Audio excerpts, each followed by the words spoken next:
আজ আমি আপনাদের সামনে বন্যার পরিস্থিতির খবর জানাবো। আজ আমি এসেছি চর সরিষাবাড়ি, এটা সাতপোয়া ইউনিয়নের 1 নং ওয়ার্ড। এখানে দেখেন বন্যার কি পরিস্থিতি, ভয়াবহতা। অনেক পানি বেড়ে গেছে এবং পানি বিপদসীমার উপর দিয়ে এখানে প্রবাহিত হচ্ছে।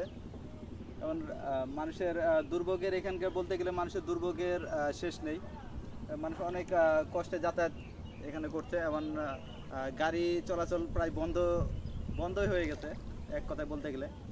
এবং আপনারা দেখতে পাচ্ছেন যে এখানকার অনেক মানুষ এই সরিষাবাড়ি বড় বাজারে ব্যবসা বাণিজ্য করে এই চরের মানুষ, এবং তাদের যাতায়াতের অনেক অসুবিধা হয়ে গেছে এই বন্যার কারণে।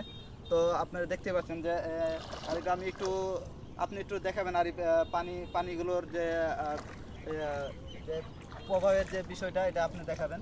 আমি যদি বলছি এই পানিগুলো ছিল না, আজকে আমরা দেখতে পাচ্ছি যে এই পানিগুলো অনেকখানি বেড়ে গেছে, প্রায় 1 ফুটের মতো বেড়ে গেছে। তো আরিফকে বলবো যে ওইদিকে একটু দেখেন। দেখেন এখানে পানি অনেকটাই ভরে গেছে এবং ওই গ্রামগুলোর মানুষের যাতায়াতের বেশ দুর্ভোগ পোহাতে হচ্ছে। তো এই ছিল আজকের বন্যার পরিস্থিতির খবর। ধন্যবাদ আরিফ।